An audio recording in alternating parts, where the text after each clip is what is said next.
Hi students, welcome to నేను నా బడి. మనం ఈ వీడియోస్లో ఎన్ఎంఎంఎస్ ఈ స్కాలర్షిప్ గురించి తెలుసుకుంటున్నాం. ఈ స్కాలర్షిప్ టెస్ట్లోని మ్యాట్ అనే భాగంలో ప్రతి కాన్సెప్ట్ కూడా మనం డిస్కస్ చేసుకుంటున్నాం students. So number series part 1, part 2. So part 1 వచ్చేసరికి నంబర్ సిరీస్ అంటే ఏమిటి, దాని గురించి కొన్ని ఎగ్జాంపుల్స్. పార్ట్ 2 వచ్చేసరికి గత ప్రశ్నాపత్రాల్లో ఉండేటువంటి కొన్ని ప్రశ్నలు మనం డిస్కస్ చేసుకున్నాం. ఇప్పుడు ఈ వీడియోలోని మన తర్వాత concept MAT mental ability test. తర్వాతి కాన్సెప్ట్ లెటర్ సిరీస్, అక్షర శ్రేణి. లెటర్ సిరీస్ మనం నెంబర్ సిరీస్ గురించి తెలుసుకున్నాం. అంటే what is the next number, అంటే తరువాతి సంఖ్య ఏమిటి లేదా తరువాతి పదం ఏమిటి అని. అదేవిధంగా లెటర్స్లో అక్షరాలలోని తరువాత అక్షరం ఏది లేదా తరువాత పదం ఏమిటి, దీని గురించి అడిగేటువంటి అంశం స్టూడెంట్స్. చూడండి, అక్షర శ్రేణి అంటే ఏమిటి? Letter series is a sequence of the letters that follow a specific logical rule or pattern. ఒక నియమాన్ని పాటిస్తూ ఉంటాయి. The challenge is to identify the underlying logic and determine the missing letter or the next letter in the sequence. We need a next letter. అంటే ఏమిటి? Letter series లేదా అక్షర శ్రేణి అనేది ఇది రీజనింగ్లో ఒక చాలా ఇంపార్టెంట్ పాఠం. ఒక నిర్దిష్టమైన నియమం లేదా నమూనా ప్రకారం అమర్చబడిన అక్షరాల శ్రేణిని గుర్తించి ఖాళీలు పూరించడం లేదా తదుపరి అక్షరాలను కనుగొనడం దీని ముఖ్య ఉద్దేశం. అది లెటర్ సిరీస్ అంటే తరువాత అక్షరం ఏమిటి లేదా మిస్ అయిపోయినటువంటి అక్షరం ఏమిటి, ఇది కాన్సెప్ట్ అండి. ఈ అక్షర శ్రేణిలో మనకి ముందుగా కావాల్సినవి ఆంగ్ల వర్ణమాల. ఆంగ్ల A to Z లెటర్స్ ఉన్నాయి కదండి. ఈ ప్రతి లెటర్ యొక్క నెంబర్ కావాలి, మరియు A నుంచి Z అనేది Z నుంచి A కింద కోడ్ అయితే ఆ Aకి ఆపోజిట్ ఏమొస్తుంది, Bకి ఆపోజిట్ ఏమొస్తుంది, ఈ రెండు అంశాలు మనం పూర్తిగా వచ్చినట్టయితే ఎలాంటి ప్రశ్న అయినా సరే మనకు సులభతరం అవుతుంది. రైట్. సో ముందుగా ఒకసారి చూడండి, ఇక్కడ ఆంగ్ల అక్షరమాల, వీటి యొక్క నెంబర్స్ ఏ నుంచి జెడ్ వరకు 1 2 3 4 5 అలాగే 26 వరకు 26 వరకు రాసుకుందాం. ఇక్కడ చూడండి, మెయిన్ పాయింట్, పై పట్టికలోని ప్రతి అక్షరం స్థానం ఎడం వైపు నుంచి కుడివైపునికి వ్యక్తపరుస్తుంది. ఎడం వైపు నుంచి కుడివైపుకి వ్యక్తపరుస్తుంది అంటే 1 అంటే ఏనే తీసుకోవాలి. అలాగే 26 అక్షరాలు ఉన్నాయి. అలా 26 అక్షరాలు ఉన్నాయి. చూడండి, 26 అక్షరాలు ఉన్నాయి. వీటిని మనం ఎలా గుర్తుపెట్టుకోవాలి అన్నది మీరు తెలుసుకోవాలి బాగా. ఈ లెటర్ యొక్క ప్రతి నెంబర్ని గుర్తుపెట్టుకున్నట్టయితే అప్పుడు మనకి కాన్సెప్ట్స్ అనేవి, క్వశ్చన్స్ అనేవి, ప్రశ్నలు అనేవి చాలా సులభతరం అయిపోతాయి. చాలా సులభం అయిపోతాయి. సపోజు చూడండి, 26 వరకు ఉన్నాయి నెంబర్స్. 27 ఏ లెటర్ వస్తుంది? ఒక సైకిల్ ఒక చక్రం కంప్లీట్ అయిపోయిన తర్వాత మళ్ళీ మొదటి నుంచి రావాలి.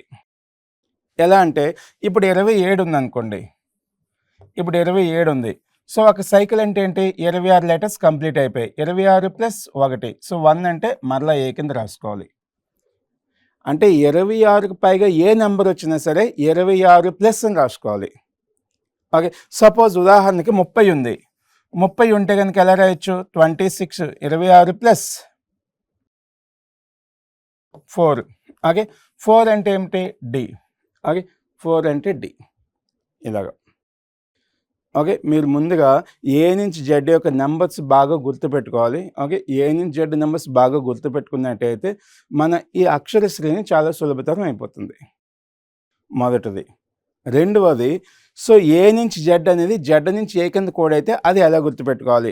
చిన్న చిన్న నమూనాలు, చిన్న హింట్స్ ఇచ్చాను, అవి చూద్దాం. మరొక ముఖ్యమైన పాయింట్ గుర్తుపెట్టుకోండి, 26 తర్వాత ఏ నెంబర్ వచ్చినా సరే దాన్ని మళ్ళీ ఎలా రాయొచ్చు? 26+ సంథింగ్ అని రాయాలి. సపోజ్ నాకు మరొకసారి కన్ఫర్మేషన్, 32 ఉంది. 32 ఎలా రాయొచ్చు? 26 ప్లస్ 6. 6 అంటే ఇప్పుడు ఏమవుతుంది? ఎఫ్. ఈ రకంగా తీసుకోవాలండి.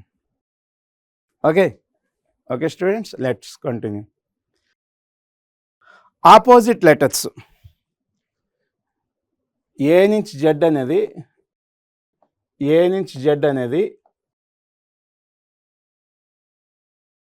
జెడ్ టు ఏ కింద కోడ్ అవుతుంది. ఓకే, ఏ నుంచి జెడ్ అనేది జెడ్ టు ఏ కింద కోడ్ అయితే, సో ఏకి ఆపోజిట్ ఏంటి, బికి ఆపోజిట్ ఏంటి, సికి ఆపోజిట్ ఏంటి, ఇలా వస్తుంది. ఇక్కడ ఇచ్చాను చూడండి. సో ఏకి ఆపోజిట్ ఏంటి? జెడ్. బికి ఆపోజిట్ వై, సికి ఆపోజిట్ ఎక్స్, డికి ఆపోజిట్ డబ్ల్యూ. వాటిని ఎలా గుర్తుపెట్టుకోవాలి? ఓకే, ఈ అంశాలను ఎలా గుర్తుపెట్టుకోవాలి? చిన్న హింట్. ఓకే, చూడండి ఫ్రెండ్స్. సో ఏకి ఆపోజిట్ జెడ్ ఎలా గుర్తుపెట్టుకోవాలి? అజరుద్దీన్, ఫేమస్ క్రికెటర్, అందరికీ తెలుసు. ఓకే, మర్చిపోయినా ఒకసారి గుర్తు చేసుకోండి. So Azharuddin, okay, very famous cricketer. So A opposite Z, Z opposite A. Azhar అనే పదం గుర్తుపెట్టుకున్నట్టయితే, అజర్ అనే పేరు గుర్తుపెట్టుకున్నట్టయితే ఏకి ఆపోజిట్ జెడ్, జెడ్కి ఆపోజిట్ ఏ. బికి opposite Y, boy. Okay, you are very good boys. Okay, so బికి ఆపోజిట్ వై, వైకి ఆపోజిట్ బి. ఈ బాయ్ అనే పదం గుర్తుపెట్టుకున్నట్టయితే బికి ఆపోజిట్ వై, వైకి ఆపోజిట్ బి. సి ఆపోజిట్ ఏంటి? ఎక్స్. మనం సినిమాలు చూస్తుంటాం కదా. ఓకే, సినిమాలు చూసేటప్పుడు last scene climax, C opposite X, X opposite C. Okay, ఇది. So C opposite X, X opposite C. Okay, D opposite down, W, down. So DW. Okay, ఇక్కడ చూడండి డౌన్ సింబల్ పెట్టాం గుర్తుపెట్టుకోవడానికి, డౌన్. Next EV. ఈవీ అంటే electrical vehicles వస్తున్నాయి కదా ఇప్పుడు ప్రస్తుతం, అన్నీ కూడా ఎలక్ట్రికల్ వెహికల్స్ కొత్తగా. EV, electrical vehicles. FU, 4. Okay, 4 అనొచ్చు. ఇప్పుడు ఈ టాపిక్ అని దేనికోసం చెప్తున్నాం? మన కోసం, for you. Okay, FU, for you అని. Okay, G and T, very famous TV channel. Okay, Gemini TV. Okay, GT, Gemini TV. H opposite S, high school. ఎస్కి ఆపోజిట్ హెచ్, హెచ్కి ఆపోజిట్ ఎస్, సేమ్ రివర్స్ అనమాట. Okay, ఇక్కడ చూడండి ఎంకి ఎన్, ఎన్కి ఎం, same అవే reverse అవుతూ ఉంటాయి. Okay, next ఐకి opposite ఏంటి? R, Indian railways అని అంటారు. చూడండి, I opposite R, Indian railways. J opposite Q, playing cards, jack and queen. Okay, jack and queen.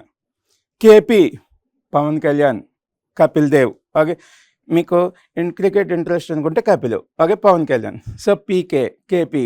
Okay, అలా. L O, low. Okay, low. So low అనే పదం గుర్తుపెట్టుకోవాలి. M opposite N, so M opposite N, man, mon, money. ఇలా ఏదైనా తీసుకోవచ్చు. Okay, ఇవి opposite letters గుర్తుపెట్టుకోవడానికి. Okay students, confirmation ఒకసారి. ఓకే, సో ఏ నుంచి జెడ్ వరకు ఈ అక్షరాల యొక్క నెంబర్స్ గుర్తుపెట్టుకోవాలి. ఆపోజిట్ లెటర్స్ ఏ నుంచి జెడ్ అనేది జెడ్ నుంచి ఏకి కోడ్ అయ్యేటప్పుడు ఆపోజిట్ లెటర్స్ కూడా గుర్తుపెట్టుకోవాలి. ఈ రెండు మాత్రం మీకు బాగా వచ్చినట్టయితే ఈ లెటర్ సిరీస్, ఈ అక్షర శ్రేణి అనేది చాలా సులభతరం అయిపోతుంది. ఓకే, ఈ వీడియో మొదటి భాగంలోని లెటర్ సిరీస్ అంటే ఏమిటి, అందులో ఉండేటువంటి రకాలు ఏంటి, కొన్ని ఉదాహరణలు. రెండవది భాగంలో సో గత ప్రశ్నపత్రాల్లోని ప్రశ్నలు డిస్కస్ చేసుకుంటాం. Okay students, let's start. మొదటగా ఇక్కడ ఎలాంటి సిరీస్ ఉంటుంది? ఓకే, సింగిల్ లెటర్ సిరీస్, ఒక అక్షర శ్రేణి అంటే ఒకే ఒక లెటర్స్ ఉంటాయి ఆ అక్షర శ్రేణిలో. ఓకే, రెండోది డబల్ లెటర్ సిరీస్, 2 అక్షరాల శ్రేణి. నెక్స్ట్ మల్టీ లెటర్ సిరీస్, బహుళ అక్షరాల శ్రేణి అని ఉంటుంది. ఇందులోని ఫ్రెండ్స్ చూడండి, ఓకే, కంఠస్థ పెట్టడానికి, బైహార్ట్ చేయడానికి ఎలాంటి ఫార్ములాస్ ఉండవు. ఓకే, బైహార్ట్ చేయడానికి ఎటువంటి లాజిక్స్ ఉండవు, only mathematical operations. Okay, only mathematical operations ఉంటాయి. ఎలాంటివంటే addition, subtraction, multiplication, divisibility. Okay, కూడిక, గుణకారం, భాగాహారం, ఎడిషన్, తీసివేతలు, ఇలాంటివే. ఓకే, అంతే తప్ప మనం బైహార్ట్ చేయాలి, కొత్తగా బైహార్ట్ చేసి చెప్పాలన్నటువంటి లాజిక్స్ ఉండవు. ఓకే స్టూడెంట్స్, సో ఎలాంటివి ఉంటే ఒకసారి చూడండి. సో ప్రధాన గణిత క్రియలు బేసిక్ మ్యాథమెటికల్ రూల్స్ మాత్రమే ఉంటాయి. అలాగే ఎడిషన్ అంటే కలపటం, అలాగే సబ్ట్రాక్షన్ తీసివేయటం, మల్టిప్లికేషన్ గుణకారం, డివిజిబిలిటీ భాగాహారం, అలాగే ప్రైమ్ నెంబర్స్ లెటర్ అంటే ప్రధాన సంఖ్య యొక్క అక్షరాలు. ఓకే, ప్రధాన సంఖ్యలు ఉంటాయి కదా, వాటి రిలేటివ్గా ఉండేటువంటి అక్షరాలు. ఓకే, తర్వాత డబుల్ ద లెటర్ అంటే అక్షరానికి రెట్టింపు తీసుకోవటం, ఇలాంటి లాజిక్స్ ఉంటాయి. మీరు ఇందులో చేయవలసింది ఏంటంటే ఆ అక్షరానికి ఉండేటువంటి నెంబర్ ఫస్ట్గా రాయాలి మొదటగా. సో ఆ అక్షరానికి మొదటగా నెంబర్ రాయటం వల్ల అది ఎలాంటి నియమం పాటిస్తుంది అనేది చాలా ఈజీ అయిపోతుంది. ఓకే, సో అందుకు మనకి ఆ అక్షరాల యొక్క నంబర్స్ బాగా రావాలి మనకి. ఓకే, ఈ టైప్ ఆఫ్ లాజిక్స్, ఇలాంటి టైప్ ఆఫ్ నియమాలు మనకు ఉంటాయి. ఓకే ఫ్రెండ్స్, సో మనం చూసుకోండి ఎగ్జాంపుల్స్. సింగిల్ లెటర్ సిరీస్, ఒక అక్షర శ్రేణి. చూడండి, ఈ అక్షర శ్రేణులని తరువాత వచ్చే అక్షరం ఏమిటి లేదా పదం ఏమిటి ముందుగానే చెప్పాం. సో లెటర్ యొక్క నెంబర్ ఇవ్వాలి, ఆ అక్షరానికి నెంబర్ ఇవ్వండి. ఓకే, అక్షరానికి నెంబర్ ఇవ్వండి. బి నెంబర్ ఎంత students? 2, D number 4, F 6, H 8, J 10. So 2, 4, 6, 8, 10. 2, 4, 6, 8, 10. తర్వాత నెంబర్ ఏంటి? తర్వాత సంఖ్య ఏంటి? 12. సో ఎలా వచ్చిందంటే ఈవెన్ నెంబర్స్, సరి సంఖ్యలు తీసుకున్నాం. అలా అని కాదు, ప్రతి నెంబర్కి ప్రతి సంఖ్యకి భేదం ఎంత ఉంది? 2 ఉంది. ఇక్కడ కూడా 2 ఉంది, ఇక్కడ కూడా 2 ఉంది, ఇక్కడ కూడా 2 ఉంది, ఇక్కడ కూడా 2 ఉంది. సో 12 అంటే ఎల్. So answer 2. ఇలా తీసుకోవాలండి. ఓకే, ఇందులో ముఖ్యంగా మీరు గుర్తుపెట్టుకోండి, మరీ చెప్తున్నాను, ప్రతి లెటర్ యొక్క నెంబర్ మీకు బాగా రావాలి, ఆపోజిట్ లెటర్ కూడా మనకు బాగా రావాలి.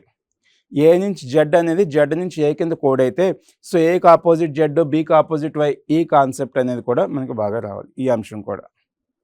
ఓకే, తర్వాత ప్రశ్న. ఓకే, సేమ్ ఆ అక్షరాలకి నెంబర్స్ ఇవ్వండి. సో బి యొక్క నెంబర్ ఎంత? 2, సి యొక్క నెంబరు 3, ఈ యొక్క నెంబరు 5, జి యొక్క నెంబరు 7, కే యొక్క నెంబరు 11. ఇప్పుడు ఈ సంఖ్యల్ని గమనించండి. 2, 3, 5, 7, 11. ఓకే, 2, 3, 5, 7, 11 ఏ రకమైనటువంటి సంఖ్యలు అవి? ప్రధాన సంఖ్యలు.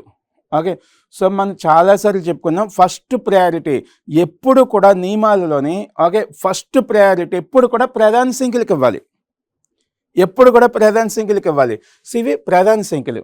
ఓకే, 2, 3, 5, 7, 11. తర్వాత ప్రధాన సంఖ్య 13. సో 13 అంటే ఏ నెంబరు? ఎం. ఏ లెటర్, అక్షరం 3, ఇది ఎం ఈజ్ ద ఆన్సర్.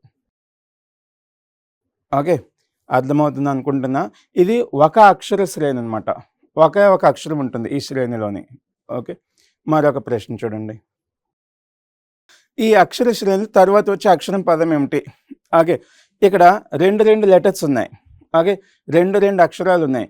2 అక్షరాలు ఉన్నప్పుడు ఫ్రెండ్స్, ఓకే, 2 అక్షరాలు ఉన్నప్పుడు మొదటి అక్షరాలు చెక్ చేసుకోవాలి. మొదటి అక్షరాలు గమనించాలి. రెండవ అక్షరాలు గమనించాలంటే వాటి యొక్క నెంబర్స్ రాయాలి. ఓకే, సో పి యొక్క నెంబర్ ఎంత? 16. ఎస్ యొక్క నెంబర్ ఎంత? 19. వి యొక్క నెంబర్ ఎంత? 22. వై యొక్క నెంబర్ ఎంత? 25. ఓకే స్టూడెంట్స్, ఇప్పుడు బాగా గమనించండి. ఓకే, సో 16, 19 భేదం ఎంత ఉంది? 3. 19, 22 భేదం ఎంత ఉంది? మరలా 3. 22, 25 భేదం ఎంత ఉంది? మరలా 3. సో ఇప్పుడు మరలా 3 భేదం ఉండాలంటే ఇక్కడ వచ్చేటువంటి సంఖ్య 28. 28 నెల రాయొచ్చు, ముందుగానే చెప్పాం. 26 తర్వాత ఏ సంఖ్య వచ్చినా సరే దానిని 26 ప్లస్ అని రాయాలి కదా. సో ఈ 28 నెల రాయొచ్చు. 26 ప్లస్ 2. 2 అంటే అక్షరం ఏంటి? బి. మొదటి అక్షరము బి అయింది. రెండవ అక్షరాలు చెక్ చేయండి. చెక్ చేస్తే ఓకే, సో ఆర్ ఎంత? 18. యు ఎంత? 21. ఎక్స్ ఎంత 24, ఏ ఎంత 27 అని రాయొచ్చు కదా. 1 అని రాయొచ్చు, 27 అని కూడా రాయొచ్చు ఏని కదా. ఓకే, సో 1 అని రాయొచ్చు, 27 అని రాయొచ్చు. 1 అని రాస్తే ఓకే పిల్లలు, మీరు ఇక్కడ కన్ఫ్యూజ్ అయ్యే అవకాశం ఉంది కాబట్టి 27 కింద రాసాం మనం, రైట్. ఇక్కడ కూడా భేదం గమనించండి. ఇక్కడ కూడా మీరు భేదం గమనిస్తే 3, 3, 3, 3 30. ఓకే 30. సో 30ని ఎలా రాయొచ్చు మళ్ళా 26 + 4, 4 అంటే D, B D is the answer. Okay friends, అర్థమవుతుంది అనుకుంటున్నా. నెక్స్ట్ మొదటగా ఓకే, మనకి కొన్ని సులభమైన ప్రశ్నలు ఉన్నప్పుడు ప్రతిసారి నెంబర్ రాయవసరం లేదు. అలాంటి దానికి ఒక ఉదాహరణ. ఓకే, సో ఏ, బి, బి తర్వాత సి, సి తర్వాత డి, డి తర్వాత ఈ. కానీ ఇక్కడ మనకి ఒక నియమం తెలుసు. ఓకే, ఇక్కడ ఒక మనకు లాజిక్ తెలుసు. ఓకే, ఇక్కడ ఒక మనకి నియమం తెలుసు. ఏంటంటే ఏకి ఆపోజిట్ జెడ్, బికి ఆపోజిట్ వై, సికి ఆపోజిట్ ఎక్స్, డికి ఆపోజిట్ డబ్ల్యూ, ఈకి ఆపోజిట్ ఓకే, ఈకి ఆపోజిట్ వి. ఇది మనకి తెలుసు కాబట్టి సో డైరెక్ట్గా మనం ఆన్సర్ చేయగలిగాం. అర్థమైంది ఫ్రెండ్స్. ఓకే, డైరెక్ట్గా మనకి తెలియని సమయంలో ఏం చేయాలి, ఎప్పుడు కూడా మొదటి లెటర్స్కి నెంబర్ ఇవ్వాలి, రెండవ లెటర్స్కి నెంబర్ ఇవ్వాలి, అప్పుడు వాటి మధ్య డిఫరెన్స్, ఎడిషన్, మల్టిప్లికేషన్ అని చెక్ చేసుకోవాలి. ఓకే, నెక్స్ట్ బహుళ అక్షర శ్రేణి. ఓకే, ఈ అక్షర శ్రేణి, బహుళ అక్షర శ్రేణి అంటే అది 1 ఉండొచ్చు, 2 ఉండొచ్చు, 3 ఉండొచ్చు, లేదా ఇంకా ఇష్టం. ఓకే, ఈ ప్రశ్నని బట్టి ఇంకా డిపెండ్ అవుతుంది అది. ఓకే, పర్టికులర్గా ఓకే 2 లెటర్లు మాత్రమే ఉండాలి, 3 లెటర్లు మాత్రమే ఉండాలి, అలా లేదు. ఓకే, ఏదైనా ప్రశ్న ఇవ్వచ్చు. ఇప్పుడు చూడండి క్వశ్చన్. ఈ ప్రశ్నలోని ఏ ఉంది, సిడి, జిహెచ్ఐ తర్వాత ఏమిటి. ఇక్కడ ఉండేటువంటి మొదటి పదంలో ఒక లెటర్ ఉంది, రెండవ పదంలో 2 లెటర్స్ ఉన్నాయి, మూడవ పదంలో 3 లెటర్స్ ఉన్నాయి, నాలుగవ పదంలో 4 లెటర్స్ ఉండాలి, 4 అక్షరాలు ఉండాలి. నాలుగవ పదంలో 4 అక్షరాలు ఉండాలి. ఓకే, నాలుగవ పదంలో 4 అక్షరాలు ఉండాలి. ఎలా వస్తుంది అవి? ఏ తర్వాత అక్షరం ఏంటి, బి, దాన్ని విడిచిపెట్టేశారు, సి అండ్ డి రాశారు. సిడి తర్వాత ఈఎఫ్. ఓకే, రెండవ పదం తర్వాత 2 అక్షరాలు విడిచిపెట్టారు. Okay, GHI. ఇప్పుడు మూడవ పదం తర్వాత ఎన్ని అక్షరాలు విడిచిపెట్టాలి, 3 అక్షరాలు. ఓకే, ఐ కదా, జేకేఎల్ విడిచిపెట్టాం. సో దేంతో స్టార్ట్ అవ్వాలి, దేంతో మొదలవ్వాలి, ఎంఎన్ఓపి. 4వ పదం కాబట్టి 4 లెటర్లు ఉండాలి, MNOP is the answer. Okay, MNOP. అర్థమైంది ఫ్రెండ్స్. ఈ టైప్ ఆఫ్ క్వశ్చన్ మనకుంటాయి. ఓకే, ఇది ఒక అక్షరము, 2 అక్షరాలు, బహుళ అక్షర శ్రేణి అంటే ఏమిటి. ఓకే, కొన్ని ఉదాహరణలు మనం డిస్కస్ చేసుకుందాం.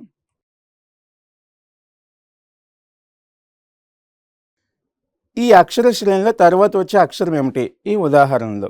ఓకే, సో దీని ముందు వరకు కూడా what is letter series, letter series అంటే ఏమిటి, అందులో ఉండేటువంటి రకాలు ఏమిటి, సో ఎలాంటి నియమాలు పాటించాలి అవి తీసుకుందాం.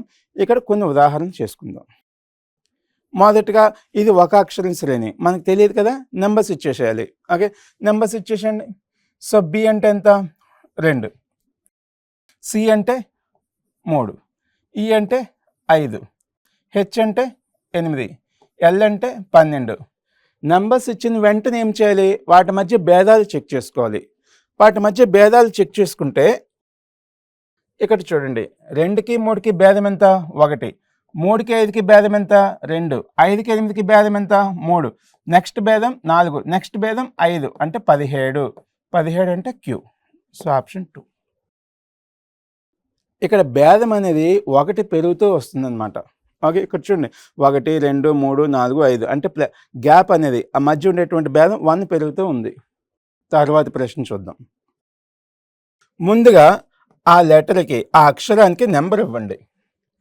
వై అంటే 25, డబ్ల్యూ 23, టీ 20, పి 16, కే అంటే 11. మధ్య భేదం చెక్ చేయాలి కదా. -2, -3, -4, -5, -6 అంటే ఎంత ఉండాలి, 5 అవ్వాలి. ఇక్కడ 5 అంటే ఏంటి, ఈ. ఓకే, ఆన్సర్ ఈ. మొదటగా ఆ అక్షరానికి ఉండేటువంటి సంఖ్యని రాసి అప్పుడు భేదాలు చెక్ చేసుకుంటే 99% ఆన్సర్ వచ్చేస్తుంది. 99% ఆన్సర్ వచ్చేస్తుంది. తరువాత ప్రశ్న. ఈ అక్షరాలకి నెంబర్స్ ఇవ్వండి, సంఖ్యలు. 1, 2, 4, 8, 16. అంటే ఇక్కడ ఏమవుతుంది స్టూడెంట్స్? రెట్టింపు అవుతుంది. సంఖ్య అనేది రెట్టింపు అవుతుంది. ఇప్పుడు 16కి డబల్ అంటే ఎంత? 32. 32 అంటే 26 తర్వాత ఉంది కాబట్టి 26 ప్లస్ అని రాయాలి. +6 +6 అంటే ఎఫ్ అని అర్థం. ఓకే, ఎఫ్ అని అర్థం. ఎఫ్. సో ఆప్షన్ ఏమవుతుంది? మూడోది అవుతుంది. రైట్. ఈ అక్షర శ్రేణిలో తర్వాత వచ్చే అక్షరం పదం ఏమిటి? ఇప్పుడు రెండు లెటర్స్ ఉన్నాయి. రెండు అక్షరాలు ఉన్నప్పుడు మొదట చెక్ చేసుకోవాలి, తర్వాత చెక్ చేసుకోవాలి రెండవది. ఓకే. సో బి అంటే 2, ఎఫ్ అంటే 6, జే అంటే 10, ఎన్ అంటే 14. ఇప్పుడు చూడండి, 2కి 6కి భేదం 4 ఉంది, 6కి 10కి భేదం 4 ఉంది, 10కి 14కి భేదం 4 ఉంది, మళ్ళీ భేదం 4 ఉండాలి అంటే 18. 18 అంటే 6. మరలా రెండవ అక్షరాలు 4 ఉంది, 8, ఎల్ అంటే 12, పి అంటే 16. వీటి మధ్య భేదం కూడా ఎంత ఉంది చూడండి, 4, 4, 4. 16కు 4 కలపండి 20. 20 అంటే T. R T is the answer. R T is the answer. తర్వాత ప్రశ్న. ఈ అక్షర శ్రేణిలో తర్వాత వచ్చే అక్షరం ఏమిటి? సో ఇక్కడ సులభమైన ప్రశ్నలు ప్రతిసారి నెంబర్ రాయొద్దని మరీ చెప్పాను. ఓకే, అదే పాటించండి. So BCDEF. ఈ నెంబర్స్ చూడండి. బి యొక్క సంఖ్య ఎంత? బి యొక్క నెంబర్ 2, దాని యొక్క ఘనం. బి యొక్క ఘనం. Okay, cube. Okay, cube. So C అంటే 3 క్యూబ్, 4 క్యూబ్, 5 క్యూబ్, 6 క్యూబ్ అంటే 216. అంటే 6 యొక్క ఘనం ఎంత? 216. Okay friends. నెక్స్ట్ ఇది. ఈ అక్షర శ్రేణిలో వచ్చి తరువాత అక్షరం లేదా పదం ఏమిటి? ఇక్కడ మొదటి పదం 2 అక్షరాలు ఉన్నాయి, రెండవ పదం 3 అక్షరాలు ఉన్నాయి, మూడవ పదం 4 అక్షరాలు ఉన్నాయి. ఇప్పుడు నాలుగవ పదం 5 అక్షరాలు ఉండాలి. 5 అక్షరాలు ఉంటే 1 2 3 4 5, 1 2 3 4 5, 1 2 3 4 5, బట్ హియర్ 4. సో దీన్ని ఎలిమినేషన్ చేసేయచ్చు. అంటే ఎగ్జామినేషన్లోని పరీక్షలోని ఎలిమినేషన్ కూడా ఉపయోగించుకోవచ్చు. ప్రస్తుతం మనం పూర్తిగా నేర్చుకుంటుంది కాబట్టి కాన్సెప్ట్ మొత్తం నేర్చుకుందాం. B and C, D E gap. Okay, D E, F G H, తర్వాత ఐజేకే గ్యాప్, ఎల్ఎంఎన్ఓపి. అంటే మొదటి పదం 2 అక్షరాలు ఉన్నాయి, మొదటి పదం తర్వాత 2 అక్షరాలు విడిచిపెట్టాలి. రెండవ పదం 3 అక్షరాలు ఉన్నాయి, సో రెండవ పదం తర్వాత 3 అక్షరాలు విడిచిపెట్టాలి. మూడవ పదానికి 4 అక్షరాలు ఉన్నాయి, ఇప్పుడు 4 అక్షరాలు విడిచిపెట్టాలి. ఓ తర్వాత వచ్చేటువంటి అక్షరాలు P, Q, R, S, T. ఈ 5 విడిచిపెట్టండి. Okay, P, Q, R, S. Okay, 4వ పదం కదా, 4 అక్షరాలు విడిచిపెట్టాలి. Right. P, Q, R, S, P, Q, R, S. Okay, S విడిచిపెట్టండి. ఈ 4 అక్షరాలు విడిచిపెడితే టీ నుంచి స్టార్ట్ అవ్వాలి. సో టీతో ఎక్కడ స్టార్ట్ అవుతుంది? మొదటి option TUVWX is the answer. Okay, బహుళ అక్షర శ్రేణి వచ్చేటప్పుడు మ్యాక్సిమం ఎక్కువగా ఆల్టర్నేటివ్ సిరీస్ ఇవ్వచ్చు. ఓకే, ఒకదాన్ని విడిచిపెట్టి ఒకటి, ఒక లెటర్ విడిచిపెట్టి, లేదా 2 లెటర్స్ విడిచిపెట్టి, లేదా 3 అక్షరాలు విడిచిపెట్టి, ఈ పద్ధతిలో ఎక్కువగా వస్తుంది క్వశ్చన్ బహుళ అక్షర శ్రేణి ఇచ్చేటప్పుడు. ఓకే, ఒక అక్షరం శ్రేణి, 2 అక్షరాల శ్రేణి, 3 అక్షరాల శ్రేణి ఇచ్చేటప్పుడు చాలా ఈజీ. ఓకే, బహుళ అక్షరాలు ఇచ్చేటప్పుడు వాటి మధ్య నెంబర్స్, వాటి గ్యాప్ చాలా జాగ్రత్తగా గమనించుకోవాలి. ఓకే, మన పరీక్షలోని ఈ రకమైన ప్రశ్నలు గ్యారెంటీగా 2 ఉంటాయి. ఓకే, 2 ప్రశ్నలు ఉంటాయి. Okay students, thank you, all the best.